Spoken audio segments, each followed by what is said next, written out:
أعوذ بالله من الشيطان الرجيم بسم الله الرحمن الرحيم إن الذين آمنوا والذين هاجروا وجاهدوا في سبيل الله أولئك يرجون رحمة الله والله غفور رحيم صدق الله العظيم అనంత కరుణామయుడు అపార కృపాశీలుడు పాలకుడు పోషకుడు తీర్పు దిన యజమాని అయిన అల్లాహ్ శుభనామంతో ప్రారంభిస్తున్నాను. సోదరులారా, సోదరిమణులారా, అయ్యలారా, అమ్మలారా, అస్సలాము అలైకుం రహమతుల్లాహి వబరకాతు. సర్వలోక ప్రభు అయిన అల్లాహ్ మనందరి జీవితాలలో శాంతిని, శుభాలను, కారుణ్యాన్ని కురిపించునుగాక. ఆమీన్. ఇంతవరకు మీ ముందు మానవులందరి ప్రభువు, మానవులందరి దైవము, మానవులందరి ఆరాధ్యుడు అయిన అల్లాహ్, ఆయన తన చివరి ప్రవక్త, మహాప్రవక్త, కారుణ్యమూర్తి ముహమ్మద్ సల్లల్లాహు అలైహి వసల్లం వారి మీద నేటికి సుమారు 1500 సంవత్సరాలకు పూర్వం సర్వమానవాళి కోసం అవతరింపజేసినటువంటి చివరి మార్గదర్శక దైవ గ్రంథం దివ్య ఖురాన్ నుండి 2వ అధ్యాయం 218వ వాక్యం యొక్క అరబీ మూలంను మీ ముందు పట్టించడం జరిగింది. దీని యొక్క తెలుగు అనువాదాన్ని వినండి. మీలో ఎవరైనా ధర్మాన్ని విసర్జించి అవిశ్వాస స్థితిలో మరణిస్తే అతను చేసినటువంటి మంచి పనులన్నీ కూడా ఇహపరలోకాల రెండింటిలో కూడా వృధా అయిపోతాయి. అటువంటి వారంతా కూడా నరకవాసులు, అంతేకాదు నరకంలోనే శాశ్వతంగా ఉంటారు. మరి దీనికి భిన్నంగా ఎవరైతే విశ్వసించి అల్లాహ్ మార్గంలో తమ ఇల్లు వాకిలి సహితం విడిచిపెట్టి మరి ఎవరైతే ఆయన మార్గంలో ప్రాణాలను ధారబోస్తారో అటువంటి వారు ఆయన కారుణ్యాన్ని ఆశించడానికి అన్ని విధాల అర్హులు. అల్లాహ్ వారి తప్పులను క్షమించి వారిని కరుణిస్తాడు. సోదరులారా, విశ్వాసము, అవిశ్వాసము. మరి నిన్న మనము అవిశ్వాసం అంటే ఏమిటో తెలుసుకోవడం జరిగింది. ఎవరైతే దైవం ఒక్కడు అన్న సత్యాన్ని తిరస్కరిస్తారో ఇది అవిశ్వాసం అనిపించుకుంటుంది. మరి ఎవరైతే ఆ విధంగా చేసిన వారు ఎన్ని మంచి పనులు చేసినప్పటికీ కూడా మరి అవి వ్యర్థమైపోతాయి. అంతేకాకుండా మరణం తర్వాత వారు నరకంలోనికి పోతారని చెప్పేసి దైవం హెచ్చరించాడు. మరి దీనికి భిన్నంగా ఎవరైతే విశ్వసిస్తారో, అంటే ఈ సర్వానికి కర్త ఒక్కడే అని ఎవరైతే విశ్వసిస్తారో, అందరికీ కూడా దైవం ఒక్కడే అని విశ్వసిస్తారో, మరి దైవానికి ఎటువంటి రూపాన్ని కానీ ఎటువంటి ఆకారాన్ని కానీ మనము కల్పించలేము అని ఎవరైతే విశ్వసిస్తాడో, మరి ఆయనకు ఎవరు కూడా భార్య బిడ్డలు లాంటి భవబంధాలు లేవు అని ఎవరైతే విశ్వసిస్తాడో, మరి ఆయన లాంటి వాడు కానీ ఆయనతో సమానమైనటువంటి వాడు కానీ ఈ సృష్టిలో లేడు అని ఎవరైతే విశ్వసిస్తాడో అటువంటి వారిని విశ్వాసి అని పిలవడం జరిగింది. వారు అనుసరించే విధానాన్ని విశ్వాసము అని, మరి ఏకేశ్వరోపాసన అని, ఇస్లాం అని పిలవడం జరిగింది. కాబట్టి సోదరులారా, విశ్వాసానికి అవిశ్వాసానికి మధ్య ఉన్నటువంటి భేదము భూమికి ఆకాశానికి మధ్య ఉన్నటువంటి భేదం లాంటిది. పగలుకు రేయికి మధ్య ఉన్నటువంటి భేదము, తెలుపుకు నలుపుకు ఉన్నటువంటి భేదము, స్వర్గానికి నరకానికి మధ్య ఉన్నటువంటి భేదము. కాబట్టి పలకడానికి ఒకే విధంగా అనిపిస్తున్నాయి విశ్వాసం అవిశ్వాసము, కానీ భూమి ఆకాశాలంత వ్యత్యాసం ఈ రెండింటి మధ్య ఉన్నది. కాబట్టి అవిశ్వాసి నరకానికి వెళ్తే విశ్వాసి సగర్వంగా స్వర్గంలో ప్రవేశింపజేయబడతాడు. మరి విశ్వాసము సోదరులారా, ఇది చాలా ప్రధానమైనటువంటి విషయము. నేను అనేక సందర్భాల్లో చెప్తున్నాను, ఈ విశ్వాసం అనేది ఒక పునాది మాదిరిగా మనిషి జీవితంలో నాటుకుపోవాలి. ఏ విధంగా అయితే మరి ఎటువంటి పరిస్థితుల్లో అతని మీద వచ్చినప్పటికీ కూడా అతను ఏమాత్రం కూడా దైవం ఒక్కడే అన్న సత్యం నుండి మరలకూడదు. అంతేకాదు మంచి జరిగిన చెడు జరిగిన కేవలము ఆయన ఒక్కని తరపు నుండి కలుగుతాయి అన్న సత్యాన్ని కూడా అతనంత మాత్రం కూడా మరవకూడదు. కాబట్టి సోదరులారా, ఈ విధంగా తమ జీవితంలో ఈ ఏకత్వాన్ని, ఈ దేవుని ఏకత్వాన్ని ఎవరైతే స్థాపిస్తారో, ఈ దేవుని ఏకత్వం మీద ఎవరైతే తమ జీవితాన్ని నిర్మించుకుంటారో అటువంటి వారే స్వర్గానికి పోవడానికి అర్హతను సాధిస్తారు. అదే విషయాన్ని దైవం ఇక్కడ చెప్తున్నాడు. ఎవరైతే విశ్వసించి మరి దేవుని మార్గంలో వారు తమ ఇంటిని సైతము త్యాగం చేసి ఆయన మార్గంలో ప్రాణాలను ధారబోస్తారో. ఎందుకంటే ఈ ప్రాణం అనేది దైవం మనకి ఇచ్చినటువంటి అమూల్యమైనటువంటి సంపద. ఇటువంటి అమూల్యమైన దానిని ఆయన మార్గంలోనే మనము ఖర్చు పెట్టడం అనేది అది దైవానికి ఎంతో ప్రీతికరమైనటువంటి విషయం. ఎందుకంటే మనిషి ఎక్కువగా పాకులాడేది ప్రాణాన్ని గురించే. మరి ఆ ప్రాణమే ఆయన మార్గంలో ఖర్చు పెట్టడము అంటే ఇక ప్రశ్న ఏంటంటే ఆయన మార్గం అంటే ఏమిటండి అన్న ప్రశ్న వస్తుంది. సోదరులారా, ప్రవక్త ముహమ్మద్ సల్లల్లాహు అలైహి వసల్లం వారు చెప్పారు, నీవు దారిన పోతున్నప్పుడు ఏదైనా చిన్న ముళ్ళు కనిపించి అరే నా తోటి సోదరునికి ఇది బాధ కలిగిస్తుంది అని భావించి ఆ ఆ ముళ్ళును తీసి పక్కన పడేయడం కూడా దేవుని మార్గమే అన్నారు. కాబట్టి దేవుని మార్గం అంటే ఏదో కాదు సోదరులారా, మన సాటి మానవులను ఆదరించడము, వారి బాగోగులను చూడడం కూడా దేవుని మార్గమే. ఎందుకంటే మరి మన పెద్దలు చెప్పారు, మానవ సేవయే దైవ సేవ అని చెప్పి. కాబట్టి దైవం కూడా మరి అనేక సందర్భాల్లో చెప్తున్నాడు, మీరు ఈ ప్రపంచంలో దేవుని హక్కులతో పాటు సాటి మానవుల హక్కులను నిర్వర్తించవలసి ఉంటుంది అంటున్నాడు. కాబట్టి సాటి మానవుల్లో మన భార్య బిడ్డలు ఉంటారు, మన తల్లిదండ్రులు ఉంటారు, బంధుమిత్రులు ఉంటారు, అనాథలు ఉంటారు, మరి నిరుపేదలు ఉంటారు, వితంతువులు ఉంటారు, మరి అణిచివేయబడిన వారు ఉంటారు. వీరందరూ కూడా దేవుని దాసులే. వీరి అందరి హక్కులను చెల్లించడం కూడా దైవ మార్గంలో మరి అతను కృషి సలపడమే. కాబట్టి సోదరులారా, ఎప్పుడైతే మనిషి సత్యం గురించి ప్రకటిస్తూ ఉంటాడో మరి నిస్సందేహంగా ఆ సత్యం మీదకు మరి అణచడం కోసం ప్రయత్నం చేస్తూ ఉంటుంది. రకరకాలైనటువంటి రంగులు మార్చుకొని మరి ఆ అబద్ధము, ఆ అసత్యము, మరి ఆ సత్యాన్ని అణచడం కోసము అనేక రకాలుగా ప్రయత్నాలు చేస్తూ ఉంటుంది. ఈ సందర్భంలో మరి ఒక పోరాటాన్ని విశ్వాస చేయవలసి ఉంటుంది. అందుకే ప్రవక్త ముహమ్మద్ సల్లల్లాహు అలైహి వసల్లం వారు చెప్పారు, చివరి కాలంలో మీరు సత్యం మీద నిలబడ్డం అంటే చేతిలో నిప్పు కణికను పట్టుకున్నట్టే అని. కాబట్టి ఈ ఆకర్షమయ ప్రపంచంలో తనను తాను రక్షించుకుంటూ దేవుని మార్గంలో తనను పెట్టడం అంటే, ఆయన ఆజ్ఞ మేరకు జీవితం గడపడం అంటే అది మామూలు విషయం ఎంత మాత్రం కూడా కాదు. ఎందుకంటే మరి చెడువైపుకు లాగే, అనుక్షణం కూడా చెడువైపుకు లాగే ఈ ఆకర్షమయ ప్రపంచంలో మనిషి తనను తాను రక్షించుకోవడం అంటే అది అంత మామూలు విషయం కాదు.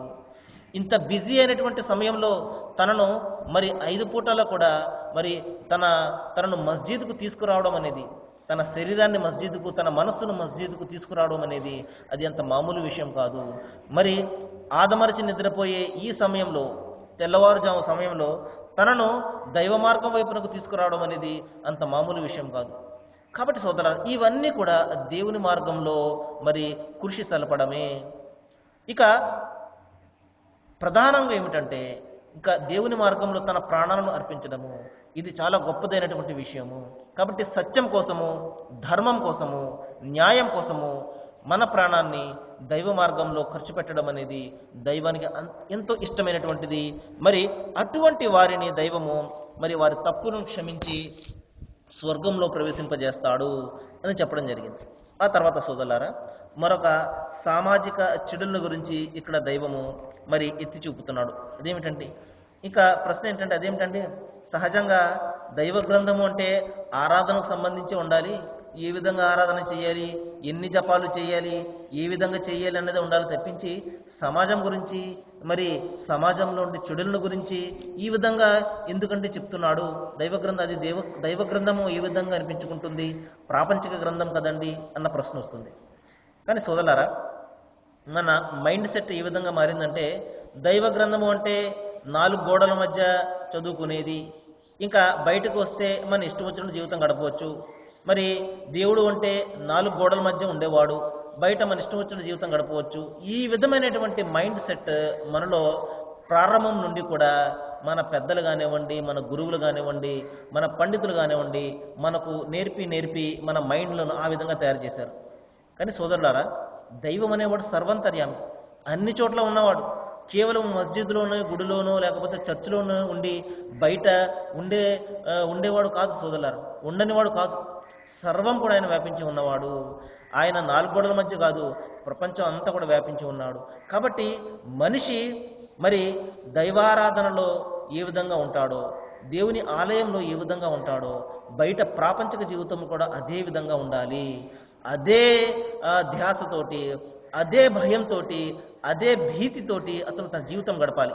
అందునిమిత్తమే దైవము మరి అతని సామాజిక జీవితం ఏ విధంగా ఉండాలి, నైతిక జీవితం ఏ విధంగా ఉండాలి, అతను ఏ విధంగా తనను తాను మంచి దేవుని దాసునుగా మలుచుకోవాలి, ఏ విధంగా దైవభీతి పరునుగా మారాలి అన్నది ఈ విధంగా ప్రతి చిన్న విషయాన్ని గురించి కూడా చెప్తున్నాడు. కాబట్టి సోదరులారా, దైవ గ్రంథము అంటే కేవలము అది ఆరాధనకు సంబంధించిందే కాదు. ఎందుకంటే మనిషి జీవితము కేవలము ఆరాధనకే పరిమితం కాదు, అన్ని రంగాలకు కూడా అతని జీవితము మరి ముడిపడి ఉంటుంది.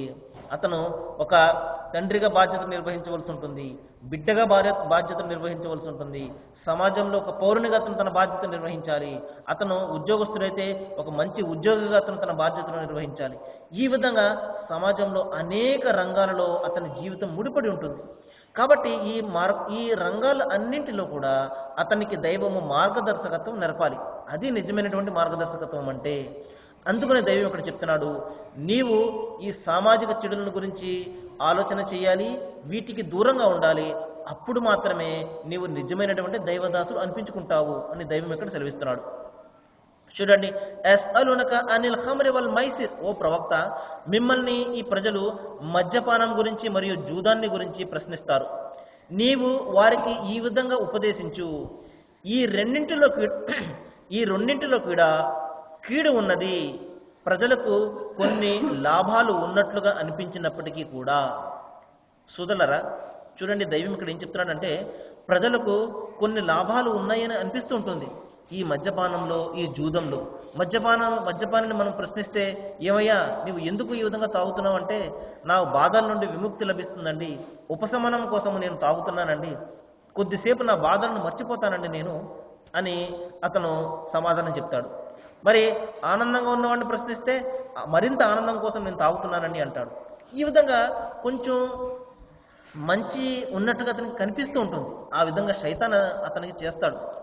కానీ దైవం చెప్తున్నాడు, ఇది మంచి కాదు, ఇందులో చెడు ఉన్నది, మిమ్మల్ని సర్వనాశనం చేస్తుంది ఇది. అదేవిధంగా జూదాన్ని గురించి కూడా మనము ప్రశ్నించినట్లయితే, అందులో డబ్బులు వస్తాయి, కష్టపడకుండా మరి అతనికి కొన్ని డబ్బులు కనబడుతుంటాయి కాబట్టి ఇందులో లాభం ఉన్నది అని చెప్పేసి, జూదంలో మనము అన్ని రకాల జూదాలు కూడా ఇందులో తీసుకోవచ్చు. పేకాట కానివ్వండి, గుర్రె పందాలు కానివ్వండి, ఇంకా రకరకాలైనటువంటి జూదాలు మనము కొత్త కొత్త రంగులను వేసుకుని మన కళ్ళ ముందు వస్తూ ఉంటుంది. అన్నింటి యొక్క మూలం ఏంటి, ఉద్దేశం ఏమిటంటే కష్టపడకుండా డబ్బులు సంపాదించడము. ఈ విధంగా ఏమాత్రం కూడా మనము కృషి చేయకుండా డబ్బులు రావడం అనేది ఇక్కడ ప్రధానమైనటువంటి అంశం అన్నమాట. కాబట్టి దైవం ఇక్కడ చెప్తున్నాడు, మీకు ఇందులో కొన్ని లాభాలు ఉన్నట్లు అనిపించినా అది కేవలం అది తప్పు మాత్రమే. ఇందులో లాభాలు కాదు సుమా, కీడు ఉన్నది. మిమ్మల్ని నాశనం చేస్తుంది, మీ కుటుంబాన్ని నాశనం చేస్తుంది, మీ సమాజాన్ని నాశనం చేస్తుంది. కాబట్టి ఓ ప్రవక్త, మీరు చెప్పండి, వీటి నుండి మీరు దూరంగా పొండి, ఈ చెడు అలవాట్లకు మీరు దూరంగా పొండి. అప్పుడు మాత్రమే మీరు నిజమైనటువంటి దాసులు అనిపించుకుంటారు, అప్పుడు మాత్రమే మీ సమాజము వర్ధిల్లుతుంది, విరాజిల్లుతుంది అని చెప్పేసి దైవము ఇక్కడ హెచ్చరించడం జరిగింది. సరే సోదరులను, మరి కొద్దిసేపు మనము మరి మన ఆరోగ్యానికి సంబంధించినటువంటి విషయాలు తెలుసుకుంటున్నాము. మరికొన్ని విషయాలు ఈ రోజున తెలుసుకోవడానికి ప్రయత్నం చేద్దాము. మరి ఒక దైవభీతిపరుడు ఈ విధంగా చెప్పడం జరిగింది. ఏ విధంగా అంటే, ఓ విశ్వాసులారా, నీతి బాహ్యమైనటువంటి పనుల ఛాయలకు కూడా మీరు పోకండి. అంటే మరి అశ్లీలమైనటువంటి అసహ్యకరమైనటువంటి పనుల జోలికి మీరు ఎంత మాత్రం కూడా పోకండి. ఎందుకంటే అవి మనిషిలో ఆకర్షణను, ముఖకాంతిని తగ్గించి వేస్తాయి. అంతేకాదు మరి పేదరికం, దారిద్ర్యం కూడా మిమ్మల్ని అలుముకుంటుంది, మీ వయస్సు తగ్గుతూ పోతుంది అని చెప్పడం జరిగింది. కాబట్టి ఒక పెద్ద మనిషి ఈ విధంగా చెప్తున్నాడు.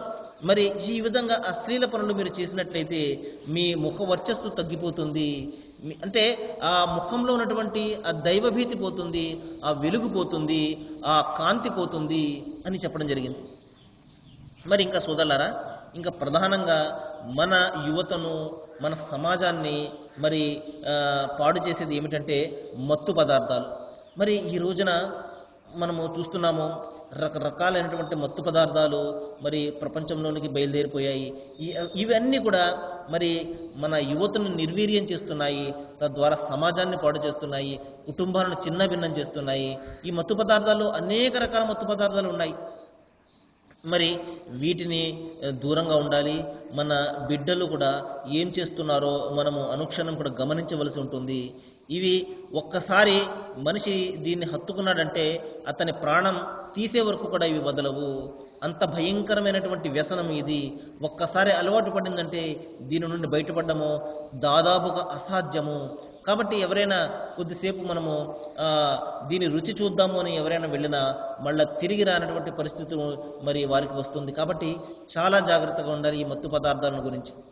ఇంకా ఇంకా ఈ మత్తు పదార్థాలు చూడాలంటే మనము సిగరెట్లు కూడా, ఇంకా గుట్కా అని, ఖైనీలని, రకరకాలైనటువంటి పేర్లు మార్చుకుంటూ ఈ మత్తు పదార్థాలు వచ్చేస్తున్నాయి. వీటిలో అన్నింటిలో కూడా పొగాకు ఉంటుంది, అది కూడా మత్తుని కలిగించేది. ప్రవక్త ముహమ్మద్ సల్లల్లాహు అలైహి వసల్లం చెప్పారు, నషాను అంటే నిషాను కలిగించే ప్రతి వస్తువు కూడా మత్తు పదార్థమే అన్నారు. కాబట్టి మనకు నిషా వస్తుంది అంటే అది మత్తు పదార్థం కింద లెక్క. కాబట్టి నిషాను కలిగించే ప్రతి వస్తువు కూడా దైవం నిషేధించాడు అని చెప్పడం జరిగింది. కాబట్టి సోదరులారా, చాలా జాగ్రత్తగా మనం వీటి పట్ల అప్రమత్తతోటి ఉండాలి. ఇంకా ప్రవక్త ముహమ్మద్ సల్లల్లాహు అలైహి వసల్లం చెప్పారు, మీరు అన్ని పనులలో ఒక క్రమాన్ని, మధ్యేయ మార్గాన్ని, నిరాడంబరత్వాన్ని మీరు పాటించండి అన్నారు. కాబట్టి ఒక మధ్యేయ మార్గం, ఒక పని మనం చేస్తున్నప్పుడు అది ఎక్కువగా ఉండొచ్చు, తక్కువగా కూడా ఉండొచ్చు. అందుకని ప్రవక్త వారు మధ్యేయ మార్గాన్ని అనుసరించమని చెప్పడం జరిగింది. అంత ఎక్కువ కాదు, అంత తక్కువ కాకుండా. అంతేకాకుండా ఒక క్రమాన్ని మీరు అనుసరించండి అన్నారు. ఇంకా ప్రవక్త ముహమ్మద్ సల్లల్లాహు అలైహి వసల్లం చెప్పారు, దైవానికి ఎక్కువగా ఇష్టమైనది చిన్న పనైనా కూడా క్రమం తప్పకుండా చేసే పని దైవానికి ఎంతో ఇష్టము అన్నారు. మరి చిన్న ఆరాధనే కావచ్చు, కానీ క్రమం తప్పకుండా మరి ఏమాత్రం కూడా మానివేయకుండా చేసే ఆరాధన దైవానికి ఎంతో ఇష్టమైనది అని ప్రవక్త వారు చెప్పడం జరిగింది. కాబట్టి గంటల కొద్దీ మీరు ఆరాధన చేసే కంటే చిన్న సమయమే, తక్కువ సమయమే క్రమం తప్పకుండా మీరు చేసినట్లయితే ఆ ఆరాధన దైవానికి ఎంతో ఇష్టము అని ప్రవక్త వారు నిలవడం జరిగింది. కాబట్టి ప్రతి విషయంలో కూడా మనము మధ్యేయ మార్గాన్ని అనుసరించాలి. ఇంకా చూడండి, మన మాటల్లో కానీ, మన చేతుల్లో కానీ, ఇంకా అన్ని రకాల వ్యవహారాల్లో మధ్యేయ మార్గాన్ని మనము అనుసరించాలి. ప్రవక్త వారు చెప్పారు, కలిమిలోను, లేమిలోను, ఆరాధనలోను అన్నింటా కూడా మీరు మధ్య మార్గాన్ని అనుసరించడమే శుభప్రదమైనది అన్నారు. కలిమి మనకు బాగా డబ్బు ఉన్నప్పుడు ఎక్కువ ఖర్చు పెట్టేయడము, డబ్బు లేనప్పుడు మనం ఈ విధంగా వాపోవడము కాకుండా మరి ఒక మధ్యేయ మార్గాన్ని, ఒక మీడియం మార్గాన్ని అనుసరించాలి అని ప్రవక్త వారు చెప్పడం జరిగింది. ఆ తర్వాత సోదరులారా, ఇక భోజనం విషయానికి వచ్చినట్లయితే క్రమం తప్పకుండా మరి వేళకు భోజనం చేయడం అనేది చాలా ముఖ్యమైనటువంటి విషయం. ఎందుకంటే ప్రస్తుతం మన సమాజంలో ఎక్కువ అనారోగ్య సమస్యలు, జీర్ణకోశానికి సంబంధించినటువంటి అనారోగ్య సమస్యలే ప్రస్తుతం బయలుదేరిపోయాయి. ఎందుకంటే మనిషి ఈ విధంగా బిజీలో పడిపోయి, పనుల ఒత్తిడిలో పడిపోయి తన తిండిని నిర్లక్ష్యం చేస్తుంటాడు.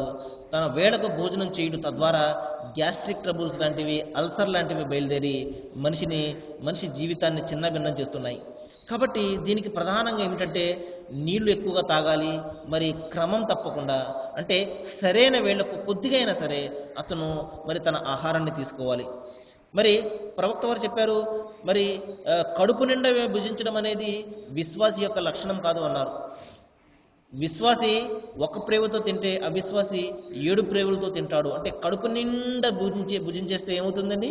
మత్తు వచ్చేస్తుంది, నిద్ర వస్తుంది, మరి అతను చేయవలసిన పని చేయలేడు. కాబట్టి ప్రవక్త వారు చెప్పారు, మీరు మీ కడుపును 3 భాగాలుగా విభజించండి. ఒకటి ఆహారానికి, ఒకటి నీళ్లకు, ఇంకొకటి ఖాళీగా వదిలివేయండి అన్నారు. కొద్దిగా ఆకలి ఉండగానే మీరు భోజనాన్ని ముగించండి అన్నారు. తద్వారా మనిషిలో చురుకుదనం వస్తుంది, నీరసం అనేది రాదు, ఇంకా అలసత్వం అనేది రాదు. కాబట్టి సోదరులారా, మనము వేళకు భోజనం చేయడం అనేది చాలా ముఖ్యమైనటువంటి విషయము. అంతేకాకుండా మరి కొంతమందిని చూస్తుంటాము, ఎప్పుడు కూడా ఏదో ఒకటి నములుతూనే ఉంటారు 24 గంటలు కూడా. మరి ఆ విధంగా చేయడం కూడా మంచిది కాదు. ఎప్పుడైతే ఆకలి ఉంటుందో అప్పుడు మాత్రమే మనము భుజించాలి. మరి కొద్దిగా ఆకలి ఉండగానే మనము మన భోజనాన్ని ముగించవలసి ఉంటుంది. మరి ప్రవక్త వారు చెప్పారు, జీర్ణకోశం అనేది శరీరానికి కోనేరు లాంటిది. నరాలన్నీ కూడా ఆ కోనేటి నుండి నీటిని గ్రహిస్తాయి. కాబట్టి మనిషి జీర్ణకోశము ఆరోగ్యంగా ఉంటే నరాలు కూడా ఆరోగ్యాన్ని మోసుకుని వస్తాయి. ఒకవేళ జీర్ణకోశమే చెడిపోయిందనుకోండి, వ్యాధిగ్రస్తమైతే నరాలు కూడా రోగాన్ని తెస్తాయని ప్రవక్త వారు చెప్పడం జరిగింది. చూడండి, నేటికి 1500 సంవత్సరాలకు పూర్వం ప్రవక్త వారు ఏ విధంగా భవిష్యత్తును గురించి ఊహించారో చూడండి. ఈ రోజున మనం చూస్తున్నాము, మరి 100 జబ్బులుంటే సుమారు 80 జబ్బులు ఈ జీర్ణకోశానికి సంబంధించినవి వస్తున్నాయి. గ్యాస్ట్రిక్ ట్రబుల్స్ అని రకరకాలైనటువంటి జీర్ణకోశ వ్యాధులు మరి ఈ రోజున బయలుదేరిపోయాయి. ప్రవక్త వారు మరి 1500 సంవత్సరాల పూర్వమే దీని గురించి ఆలోచన చేశారు. చెప్పారు, జీర్ణకోశం అనేది ఒక కోనేరు లాంటిది. నరాలన్నీ కూడా కోనేటి నుండి నీటిని గ్రహిస్తాయి. మరి అది ఆరోగ్యంగా ఉంటే నరాలన్నీ కూడా ఆరోగ్యంగా ఉంటాయి. మరి అది వ్యాధిగ్రస్తమైతే మరి నరాలన్నీ కూడా వ్యాధిగ్రస్తమైపోతాయని ప్రవక్త వారు చెప్పడం జరిగింది. మరి ఇదంతా కూడా మన తిండి మీద ఆధారపడి ఉంటుంది. కాబట్టి మరి మితంగా భోజనం చేయడం అనేది మరి అది విశ్వాస యొక్క లక్షణం ఉంటుంది. మరి ఒకరికి సరిపడా భోజనము ఇద్దరు సరిపించుకోవచ్చు అని ప్రవక్త వారు చెప్పడం జరిగింది.